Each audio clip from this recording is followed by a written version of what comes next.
Una de las ideas que más repiten las autoridades y expertos es aumentar la capacidad de testeo. Actualmente se realizan más de 10.000 al día, pero con una estrategia de pool testing se podría aliviar aún más la demanda de test.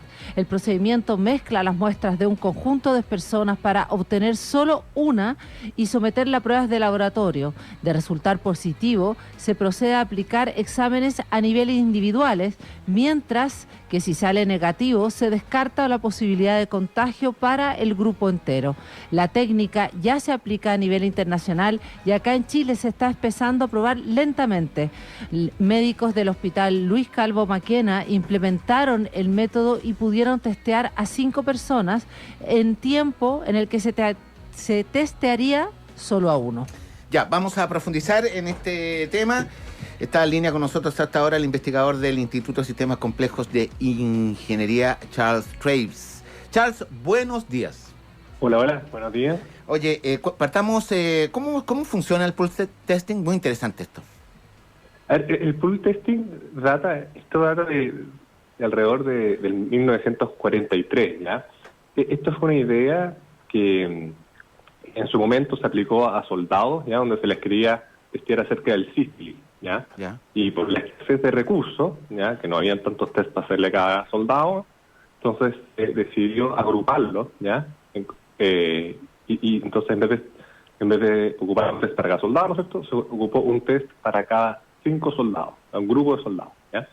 Y si el test daba negativo, entonces se pasaba al siguiente grupo porque ya se sabía que ninguno de los soldados del grupo, ¿no es cierto?, tenía la enfermedad. Y así entonces se podían ahorrar test. Ahora, si el test del grupo daba positivo, ¿no es cierto?, entonces, como decía la nota anterior, pues, resulta que se iba a cada uno de los individuos para digamos, cerciorarse de cuál es él o los individuos que tenían la enfermedad.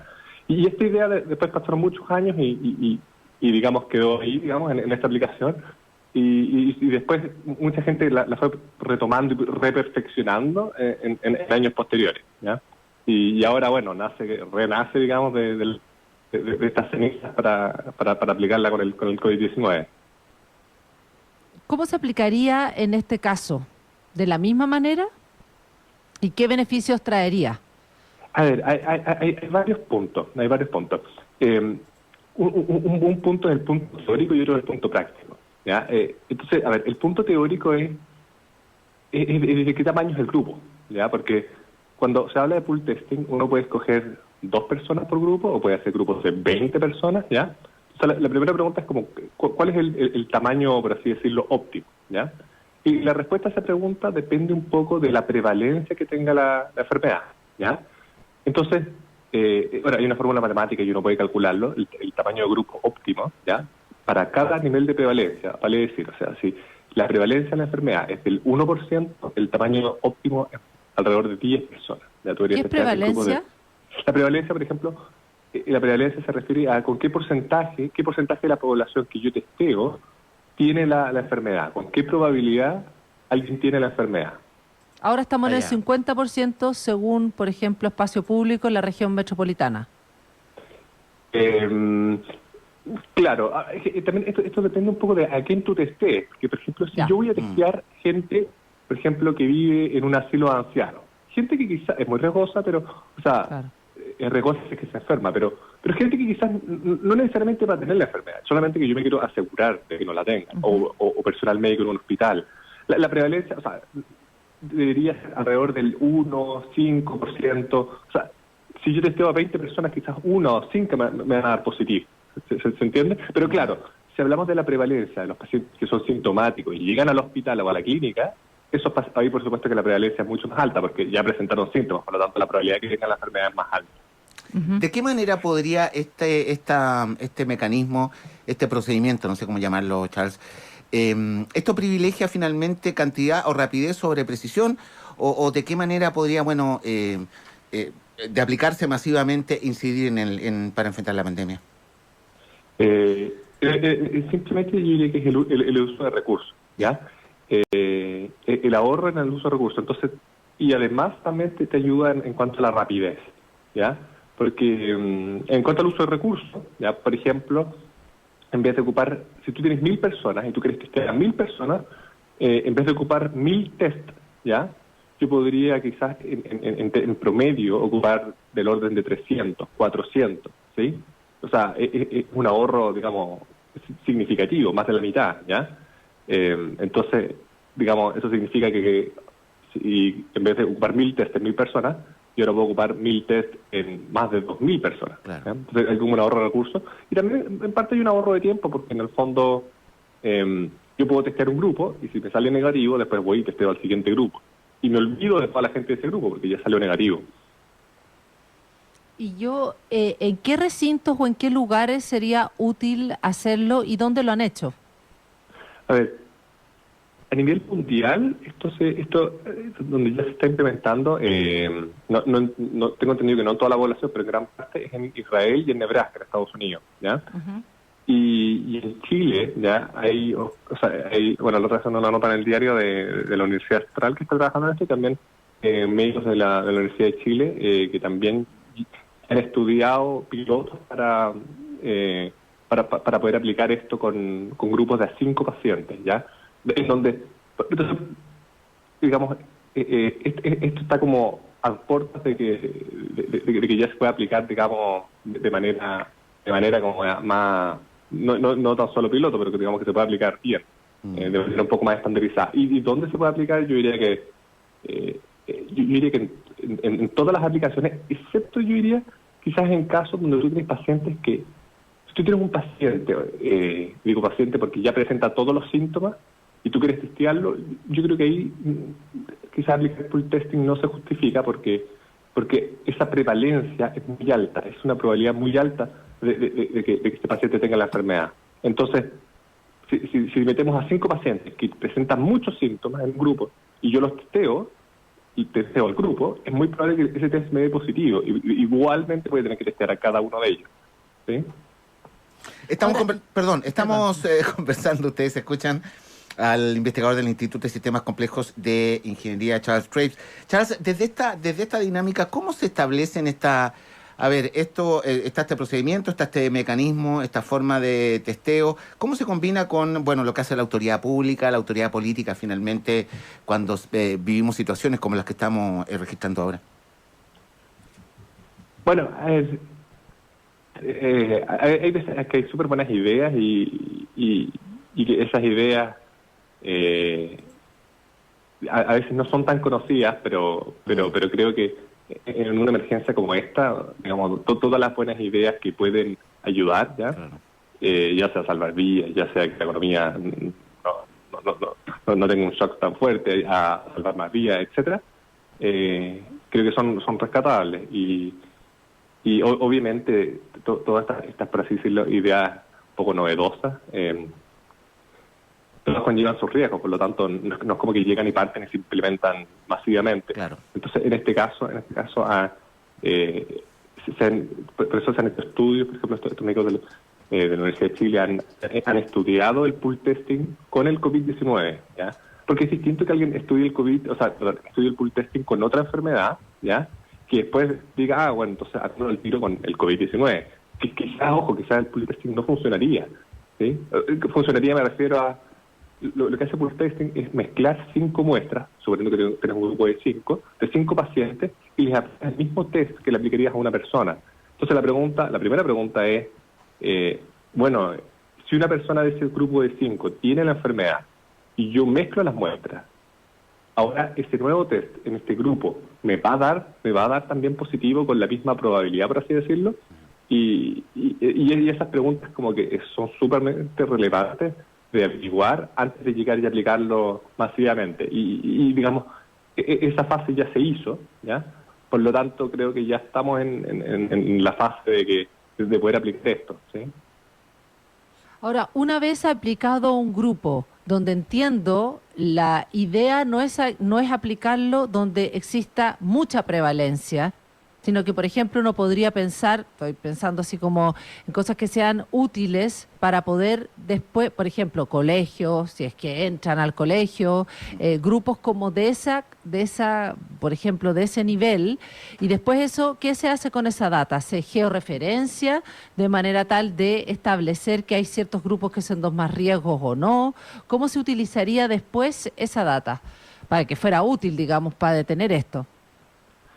Esa es una buena pregunta y un poco ya... A ver, voy a responder la pregunta fácil, que es como ¿a quién? El a quién, efectivamente, a grupos de personas en donde, digamos, es de alguna manera fácil obtener sus muestras de manera conjunta. Entonces, efectivamente, puede ser un grupo de estudiantes, puede ser un grupo de, quizás un grupo de médicos o personal médico, ¿ya? Que digamos, en el día a día que está frente a pacientes y al virus, ¿no es cierto?, frente a ellos. Entonces podríamos quizás agrupar un grupo de médicos, ¿no es cierto?, y medirlos, ¿no es cierto?, con esta herramienta del pool testing. También lo mencioné antes, por ejemplo, así los ancianos, ¿sí? La prevalencia probablemente no es tan alta en esos lugares, pero sí es importante testearlo. Y entonces también de esa manera, digamos, uno los podría agrupar. Ahora, ¿qué hace? La segunda pregunta, ¿qué hacer con esta información? Bueno, georreferenciar es una de las alternativas, pero aquí como que la puerta queda abierta a todas las aplicaciones que se pueda, o sea, que alguien tenga en mente.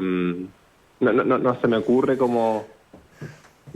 O sea, yo creo que la primera cosa, como que creo que sí es relevante en el fondo para dar conocimiento a esa persona o a esa institución, ¿sabes qué? Esta persona tiene la enfermedad, y para que tomen las medidas preventivas y quizás pongan en cuarentena o se testee a otra gente o familiares que tuvieron contacto. Esa como medida de primer orden me parece que es me parece como la incuestionable a tomar, pero no sabría decir como un imperativo de para qué otra cosa se debería ocupar la información, pero digamos, dejo las puertas abiertas para que cualquier persona que pueda ocupar la información inteligentemente lo pueda hacer. Charles, usted desde la perspectiva, no sé, de la investigación, de la academia, quería preguntarte más en términos generales. Había una serie de críticas, bueno, debates, controversias respecto justamente del rol, un poco lo que te preguntaba antes, las políticas públicas versus el mundo de las universidades y de la ciencia en general. ¿Tú tienes alguna opinión respecto de cómo se ha enfrentado eso en Chile ahora para atacar el COVID-19? Sí, o sea, a ver, sí, a ver, todos los académicos, cada uno tiene su propia como postura, así como, bueno, como la gente que no es académica, ¿no es cierto?, con respecto a cómo las autoridades están llevando esto. A ver, es como... Yo por lo general no soy de opiniones extremas en el sentido de decir que todo se ha hecho bien o que todo se ha hecho mal, ¿ya? Sí. Independiente de que tú tengas la camiseta del gobierno o no la tengas. Yo creo que hay cosas bien positivas que se han hecho, hay cosas que quizás no son tan positivas que se han hecho, pero es difícil medirlo también en retrospectiva. Me refiero hay cosas que se le critican, que se critican ex post que ocurrieron, y creo que es difícil tomar la información desde el punto de vista de la información que maneja el gobierno. O sea, una vez que hay hartos muertos, la gente podría decir, mira, sabes que hay hartos muertos, se hicieron las cosas mal. Y de alguna manera algo de razón tienen, pero también el gobierno toma la información con lo poco que maneja, ¿sí? Por decir ejemplos bien concretos, por ejemplo, el toque de queda, en su momento como que yo lo miré un poco con desconfianza, pero mirándolo desde ahora creo que, o sea, me imagino que si no hubiera habido el toque de queda, quizás la situación sería mucho más lamentable, porque digamos, de noche ocurren hay todo un mundo de noche que ocurre que tiene mucha vida social. Entonces, mirándolo ahora, hacia atrás, yo digo, en realidad creo personalmente que fue una muy buena medida. Correcto. Ahora, con respecto al tema del pool testing versus los PCR, que es lo que uno conoce o hemos sabido del PCR, ¿tú crees que son dos cosas que se pueden ir empujando en paralelo? Esto del pool testing es para aplicar ahora ya, o en estas segundas olas, terceras olas, es para tenerlo en consideración como una política pública para los virus que al parecer con los cuales vamos a tener que sobrevivir? ¿Cómo lo ves para cerrar?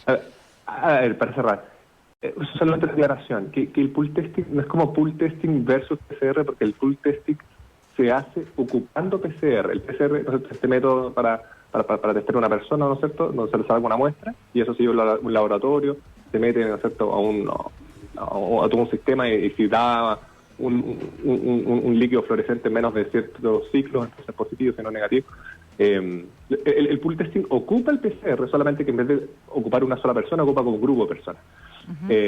Y en cuanto a su perspectiva, a ocuparse, o sea, yo creo que es totalmente una alternativa muy digamos, promisoria, ¿ya? Y que ayuda a ocupar mejor los recursos. Y cuando hablo de recursos, o sea, estamos hablando como de recursos escasos, ¿ya? Porque uno de los puntos pivotales es testear a harta gente, ¿ya? En especial a gente que quizás está contagiada, pero no sabe que está contagiada. Y esa gente va a contagiar a otra gente, y así, digamos, esto se expande. Entonces, sí me parece que una piedra pivotal para el uso de recursos, y en la ola que sea, la primera, la segunda, la tercera, como que sin distinguir por importancia de ola. Yo creo que como que afirmaría eso. Charles Graves es investigador del Instituto de Sistemas Complejos de Ingeniería. Muchas gracias por habernos atendido. Que tengas buen día. Ya, pues, buenos días. Que Chao, gracias.